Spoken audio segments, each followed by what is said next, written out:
Assalamu alaikum wa rahmatullahi wa barakatuh. Let's begin with a question. I want you to imagine a situation کہ آپ کو doctors نے ایک medicine prescribe کی ہے اور بہت اسٹرکٹلی وارن کیا ہے کہ اتنی ڈوز سے زیادہ کسی حال میں نہیں لینا ہے. Now my question to you is کہ آپ کو کوئی ملین، ٹریلین یا زلین ڈالرز آفر کرے گا تو کیا آپ اس میڈیسن کی ڈبل ڈوز لے لیں گے؟ Your answer is obvious, not at all.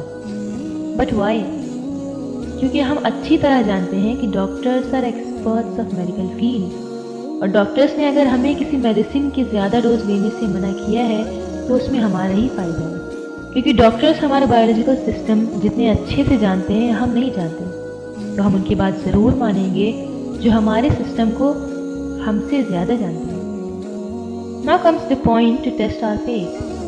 کیا ڈاکٹرس جو صرف ہمارے سسٹم کے بارے میں پڑھتے ہیں وہ اس رب سے زیادہ ہمارے بارے میں جان سکتے ہیں جس نے ہمیں بنایا ہے؟ We say that we are Muslims. We believe that Allah is our creator. We believe that He is Al-Alim, all-knowing, جو سب کچھ جانتا ہے. We believe that He is Al-Hakim, He is all-wise, وہ حکمت میں کامل ہے. We believe that He is Ar-Rahman, the most merciful, جو نہایت رحم کرنے والا ہے. We believe that He is Al-Khaliq, the one who created us, the one who creates everything. وہ ذات ہے جس نے ہر چیز بنائی اور جو ہر چیز کو پیدا کرنے والا ہے. We believe that He is Al-Badi', the one who originates the creation, جو ہر چیز کو شروع سے بنانے والا ہے. ہماری یہ فیتھ، یہ بلیف، اس کو ہم ایمان کہتے ہیں. اس کے مطابق اللہ کا علم ڈاکٹرز کے علم سے کہیں زیادہ ہے، لیکن جب وہ خالق، وہ الرحمن، وہ الحکیم، وہ العلیم ہمیں کسی کام سے روکتا ہے، ہمارے اوپر کوئی پابندی لگاتا ہے، so why do we consider it as a prison? Why do we think that it is snatching our freedom?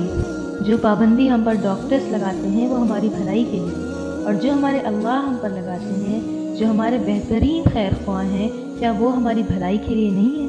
Just ask yourself کہ ہماری ان پابندیوں کے بارے میں بے پرواہی ہونے کے پیچھے کی وجہ کیا ہے؟ کیا ہمارے ایمان اس بات پر نہیں ہے کہ اللہ تعالیٰ ہمارے خالق ہیں؟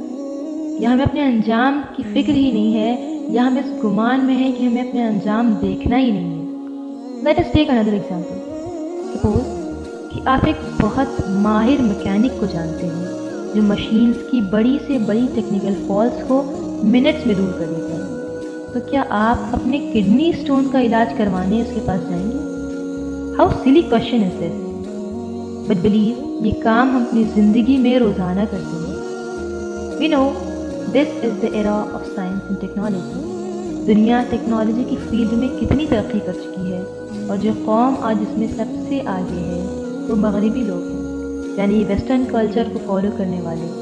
And we admit that Muslims are quite downtrodden in the field of science and technology.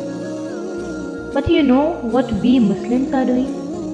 Instead of adopting and learning from them the thing which they are experts in, we have started to embrace their culture, leaving ours the best behind. ان کی اس ترقی سے متاثر ہو کر ہم بجائے وہ سیکھنے کے جس میں وہ ماہر ہیں، ہم ان سے وہ سیکھنے لگے جس کی ترقی کی انتہا ہمیں پہلے ہی مل چکی ہے.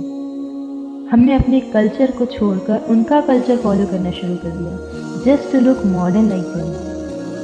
جو لوگ آج سائنس اینڈ ٹیکنالوجی میں ہم سے آگے ہیں، ضروری نہیں ہے کہ ان کا کلچر، ان کی لائف سٹائل بھی ہم سے بہتر ہو. ہمیں تو ہمارے اللہ نے بہترین لائف سٹائل بتایا تھا.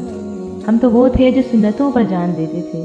آج ہم جانتے ہی نہیں کہ وہ ہیں کون جو ہمیں بہترین زندگی گزارنا 1400 سال پہلے ہی سکھا گئے. اس دنیاوی ترقی سے متاثر ہو کر ہم انہیں بھول گئے جو عرش معلیٰ پر بھی ہمیں نہیں بھولے تھے. کین وی ایویلویٹ کہ ہمارا ایمان کہاں پر ہے؟ وہ ایمان جو ہماری دنیا و آخرت کی سب سے بڑی دولت ہے. But the time is not over yet. We are still breathing. So let us look at our lives and try to embrace as much sunnah as we can in our lives so that we all are united in Jannah, inshallah.